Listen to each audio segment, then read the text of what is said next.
don't forget about those kids who are transitioning into a new level, like our new kindergartners coming in or preschool, our students going into 6th grade for us as middle school, or our students going into 9th grade. Those transitional years can be challenging.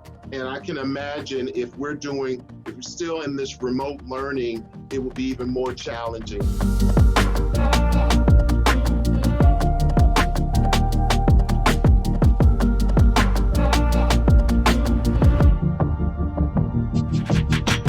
Hey everybody, and thanks for tuning in to this edition of Future Ready's Leading Through Unprecedented Times. I am incredibly excited for this episode today. Joining me today, we have Dr. Darryl Williams from Baltimore County School System, taking an incredible conversation coming up, just connecting with you a few minutes ahead of time. I am so excited for our listeners today. They are in for a treat. So Darryl, can you take a moment, just introduce yourself to our audience? So hello, everyone. Darryl Williams from Baltimore County Public Schools. I began my journey less than a year ago as the new superintendent of Baltimore County Public Schools. And I bring you greetings in my other positions, all in Montgomery County for 25 years, and then 6 years in DC Public Schools. I'm actually a Washingtonian, so it's good to still be in the area. And so I thank you for this invitation, and I thank you for this opportunity to kind of share my story and our story. Absolutely. So, when we look at this past school year, I mean, credit to educators around the country for completely transforming what we're doing, reprioritizing things for our kids, whether it's feeding them, whether it's providing connectivity, just so many facets of things out there. Educators have really turned what they've done overnight. Reflect, if you would. You run a very large school system, and reflect with us, if you could, just some lessons learned. What's been on your radar to close that school year out? What's become priorities that may have been lower on the totem pole earlier in the year? Talk to us about some of those reflections, if you would. So I will just start. One lesson learned is that our achievement gap was magnified. We're fortunate. We have approximately 115,648 students in our district. So we were fortunate with the funding of our county council and our board direction to have one-to-one devices for our kids 6 through 12. We were able to provide additional devices for our students in grades 3 to 5. But we ran into, of course, with any county, any city, sometimes our families did not have devices and some of them did not have internet. And so for us, we had a quick turnaround. As you well know, every district had to really rethink of what kind of alternative educational learning would we be able to provide to all of our students. And so a lot of the lessons learned was around what kind of instruction are we going to provide. Many of us in Maryland, we did the asynchronous, which is not necessarily on-time learning for students, but if we have to do it again, I think that's one area that we will have to focus. Again, this was a pandemic. We weren't sure what was happening in students' lives, in their families. Our own staff members had to manage loved ones as well. So we decided to go that route, but we knew that it wasn't ideal because the situations were not ideal. But I think if we have to do it again, we will look at how we will go about providing continuity of learning. You talked about feeding our students. That was paramount. We heard from our board members, our stakeholders, concerns about kids not having access to meals. Because when kids come to school hungry, they're not going to be productive. And so we were fortunate to constantly increase the number of meeting sites, our grab and go sites. We're up to 68 sites throughout our county. And a lot of that was from partnerships with our county council, even our stakeholders saying, what about this area? And then for our State Department to lessen some of those guidelines in which we could provide meals. So we were fortunate to offer 3 meals Now we're up to 4 days. We started with 5 days a week. We're down to 4 days a week, but we double up on that last day for our families. So that's been helpful. The other area is just around operations. How do you go from a school building to now all online? And we're fortunate that we've always thought about those situations in which there was an emergency and how do we operate if we weren't in an office or in a school building. So we have already thought about those plans, but now it was magnified because it wasn't just a section of the system, it was the entire system. And so operations was the whole concept of doing everything online really strained us a little bit because, again, it was the pandemic that we had to focus on. And so we were able to do a lot of our work remotely. And then for those essential staff to come in, we had strict guidelines outlined by our health department and the CDC guidelines, how many can come in, the safety precautionary measures. But I found it was most helpful is the collaboration with our unions and our school board. You know, the unions have been a great asset to us because they're the voice of their constituents. Just like our school board members are hearing from their community members, et cetera. To hear those voices and to get some recommendations about how we operate and the needs of staff, or just to alleviate some of the concerns or fears. You know, there was this fear factor that happened when the governor put forth a stay-at-home order. And so we really had to address that early in the middle of March. But I just found it was such a learning curve. I would never expected all of this to happen on my first year. But it has been such a learning curve. I saw a lot of coordination and collaboration.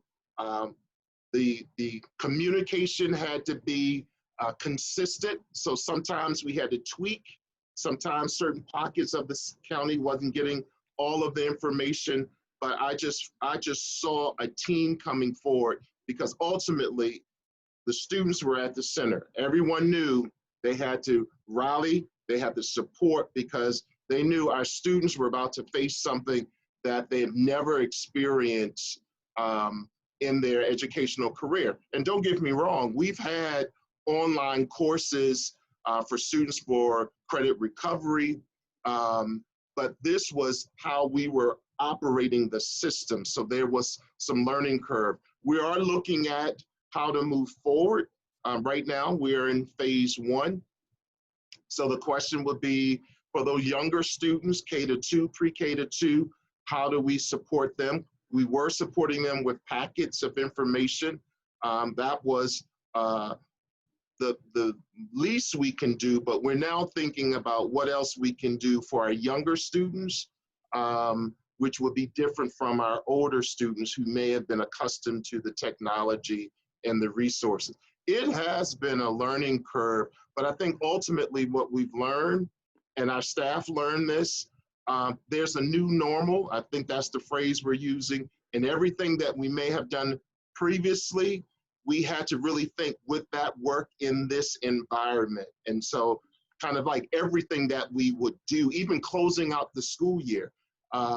Normally we will close out a certain way, but now we have to kind of think remotely, how do we do that for staff and for students? Yeah, so well said. And I guess for those people that are listening that are not superintendents, I'm guessing you didn't take a class on handling global pandemics while your schools are closed and still providing a continuing education. I don't think you took that class, right? And so, kudos to you and your leadership team and just doing whatever it took for kids there. So let me ask you this, early on in that conversation and what you just shared, you talked about the achievement gap. Some of the concerns that you see nationally and seen some articles written about it. Parents have some concerns around the idea of learning loss. How are you all looking at the learning side, the achievement gaps, and attacking them this summer into next school year to doing the best that we can for kids to make sure that those gaps don't grow? So thank you for that. When I first came to Baltimore County, I was talking about closing the achievement gaps and raising the bar for students. Um, this has really put us at a platform to really drill down to know who are our students. So this summer, we'll provide a universal summer program. Right now, because we're in phase one, it has to be remote. So that's not going to impact all of our students because it's remote, but it's for all of our students. And then there's a targeted summer group that we're going to look at, students who are receiving Title I services, special ed services, ESOL services. But under that, we're constantly looking at how do we re-engage those students who may not have been engaged during that time, who may have been marginalized before, who may have been considered at risk just because of previous performances. So right now, our schools are collecting that data to drill down to know who is the student, how do we tap into that student during the summer and his or her family, and then how do we program for next year? Because right now, I will assume that next year, the start of our upcoming year, will look a little bit different. And so we have to prepare for that. I think that's an important part that I'm concerned about our kids who haven't been engaged or some of our kids who had to work. We do know that data. Some kids had to pick up jobs or go to work with their parents, or they had to kind of oversee younger siblings or older family member. And so a lot of this, our students had no control over. We just have to prepare for that. And in addition to that, dealing with the well-being of students. Another lesson learned is that we were putting in some opportunities, safe spaces and places for students to talk to their counselors, teachers, administrators, because this may have been frightening for a lot of our students. And likewise, we realized a lesson learned, we had to do the same thing for some of our staff. But definitely drilling down and knowing exactly who our students are and programming accordingly, yet building those supports that I think we're going to have to look at around trauma and social, emotional well-being. Yeah, and if anything, this really pandemic has helped us to refocus on ultimately what matters most. Are the kids fed? Like really focusing on kids that have experienced trauma, and they're all going to have some levels of trauma at this, as we come back here. So let me ask you this: at the time of this recording, there's still a lot of unknowns with our states.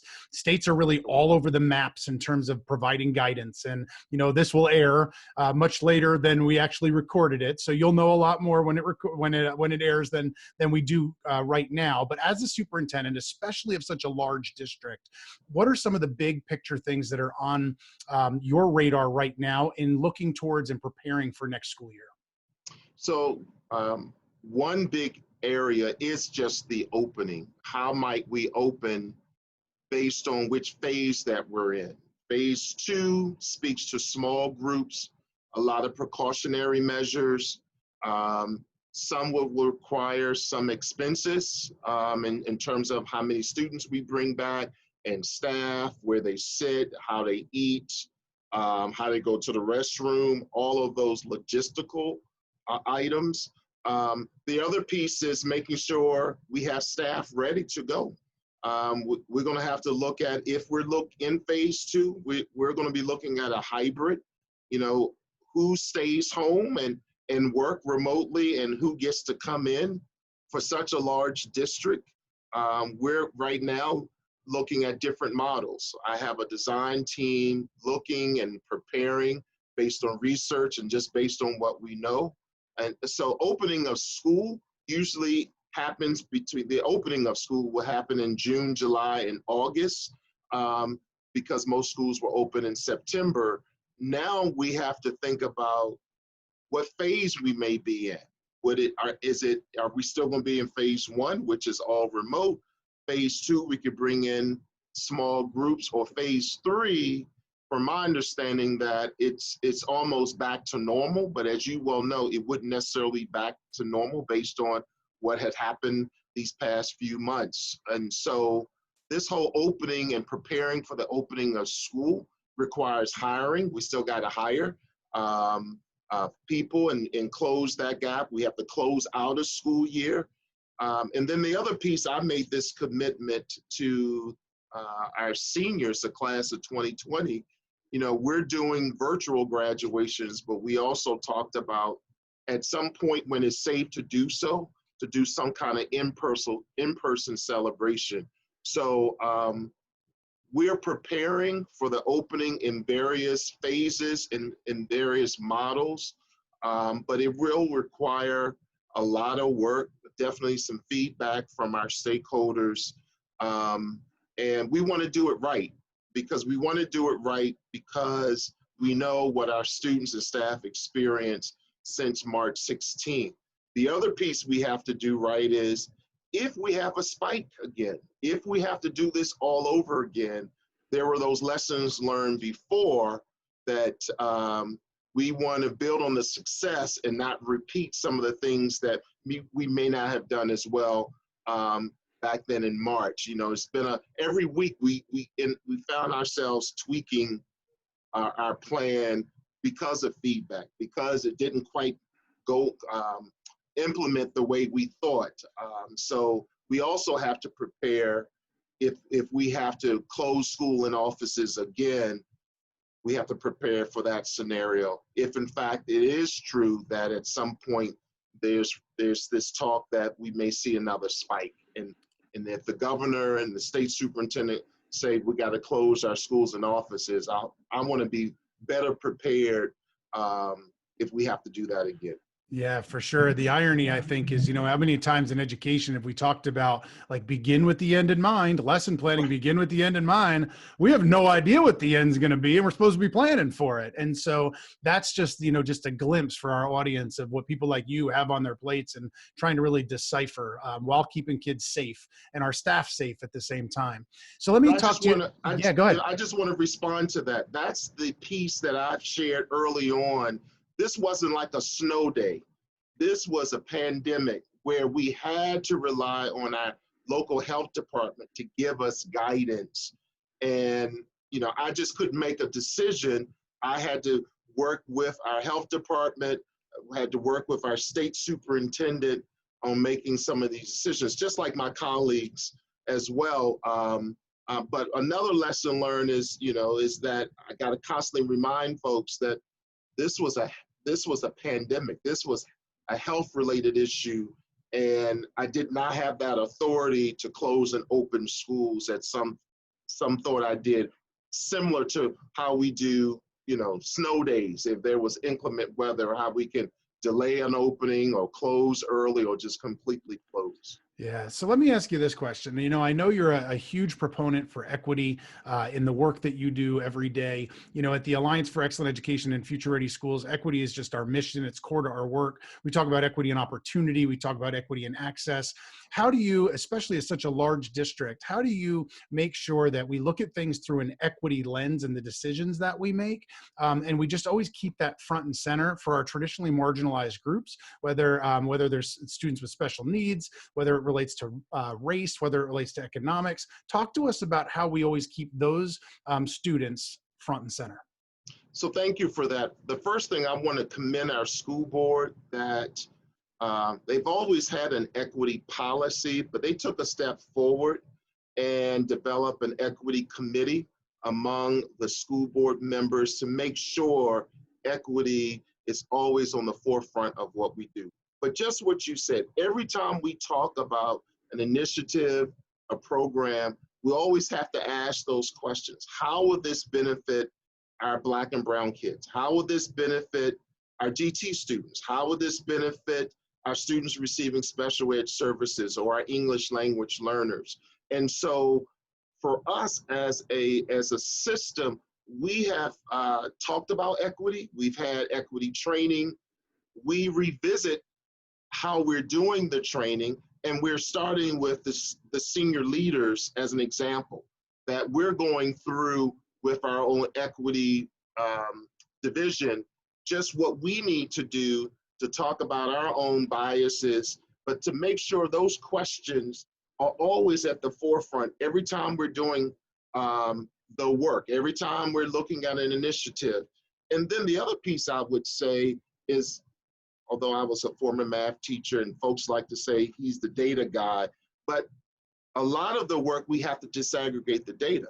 When we start to disaggregate the data and see who's having access to honors classes, AP classes, IB, and who's not, who's getting into programs or having opportunities for these summer programs and who's not, that should be driving us to do the work differently. Well, I will just say it's driving us to do the work differently because you said it, it's access and opportunity is what we want all kids to have, but sometimes there's some challenges or some barriers that kids don't always have access or the opportunity, and we got to get to those students. We got to get to those families. The other piece is that I want to build more of our family engagement.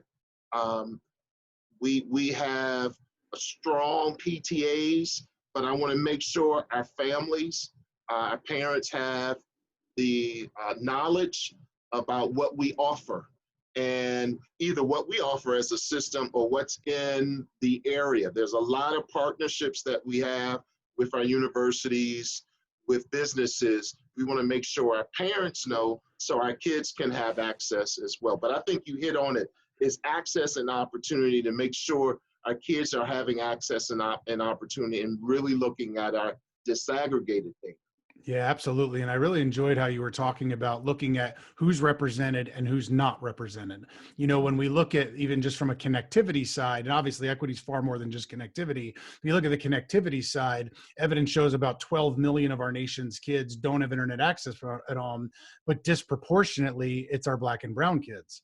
And so what are we doing to make sure that they're front and center? When we look at it from a school systems, and just like we were saying, that Future Ready Schools, helping them look at like who's represented in your AP classes, who's not represented in your AP classes, you know, who has access. Look at your discipline data. If our discipline data is skewed, why is that? And so hopefully one of my hopes coming out of COVID and coming out of just really looking at school in general is that we take a hard look and ask some of those difficult questions that sometimes those conversations are not easy, but they're conversations that need to be had. And so thank you for sharing that as you did. It's really core to our work, truly, and I appreciate you sharing that. So a couple of final questions for here before we run. I know you got a lot on your plate.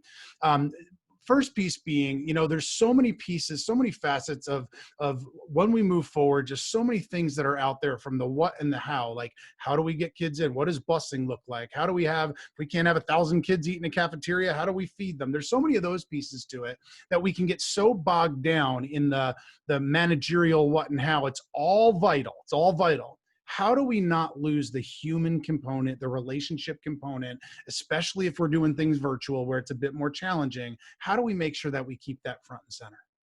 So that's a hard question. I've been fortunate, or I told my team, I said, even though we're on this continuity of learning and this remote learning, I said, I want to join these staff meetings and student meetings that are happening. And every time I join, you know, they ask me tons of questions about, you know, what will the first day of school look like? And I expect that. But then I asked them this question. I said, tell me one thing that you've learned about yourself or that you have discovered that you didn't really know, or something that you're missing. And it's been amazing. The students say, I miss my teachers. I miss my friends. And that's a hard part that I said day one when I first came to Baltimore County, it's my hope that every student has at least one adult whom they trust in the building, because that relationship will speak volumes and will keep kids engaged, or in some cases, a lot of that mentoring accountability. But when you're not in the same room, if you can't physically shake hands or hug, you know, that's what we miss. And it's been amazing. That has been pretty consistent, that our students say, I miss my friends. It's one thing, and you know, everyone has this. Everybody has a phone and they can FaceTime and text. But it is that being in the same room at the same time with groups of people that has been been an area that folks wish they had more of. And it's the same way with the staff. You know, I get on the meetings with the staff and I say, I miss going into schools. I miss sitting at the desk and learning from what the teacher's doing or having conversation. I think as we are looking at a phase 2, we can do some small groups of that. But if we ever have to go back into this whole full-fledged remote learning, I think folks are going to miss just that opportunity to engage in conversation or physical activities such as sports or extracurricular activities. I think that's the part. But I've said, folks, the students had me laughing. They said, well, I learned that I have to clean up my bedroom, so that's keeping me busy daily, or we cleaned out the garage, or I learned how to cook, or do all kind of sewing, masks. I mean, it's just been so warm to hear what our students are very resilient to understand this was a health issue, and we're going to do what we need to do. But I will say that's a tough question, especially for educators who really thrive on that interaction with people. I kind of struggle with that as well. I miss those interactions. It's one thing to be online, but it's completely different when you're in someone's space and having good conversations. Yeah, it sure is. And I know you're a father yourself, just like I am. And I hear that from my babies all the time. I miss my teacher. I just want to be with them. And that human connection just can't be replaced. But how do we make sure we keep, those relationships front and center? So well said. Yeah. Thank you for sharing that. So one final question for you before I let you go.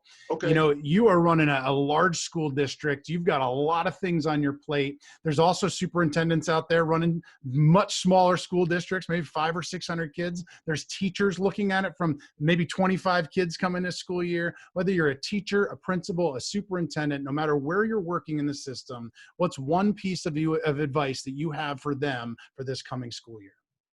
Well, I will say this, whether it's small or large, it's just challenging. I would say, don't forget the focus is on our students. Don't forget that that's what we're doing, and what we've done a year ago, 10 years ago, 20 years ago may not be the same. And I think that's another lesson learned. I used to say when I'm out and about, what I used to do as a teacher 30 years ago, I'm aging myself, gosh, 30 years ago, I wouldn't necessarily say those strategies would work with this generation, this much more generation that requires things now, But I would say, the teamwork, that collaboration, that communication is very important. But don't forget that we're here for our students and to keep them at the forefront. And also, let me just put this little plug. Don't forget about those kids who are transitioning into a new level, like our new kindergartners coming in or preschool, our students going into 6th grade, for us that's middle school, or our students going into 9th grade. Those transitional years can be challenging. And I can imagine if we're still in this remote learning, it will be even more challenging. So I've always said we keep kids at the forefront of everything we do, and we want to make sure our students are successful. And there you have it, everybody. That's Dr. Darryl Williams. Darryl, thank you so much for your time today. Appreciate it, and keep leading the way. Thank you so much. I appreciate you.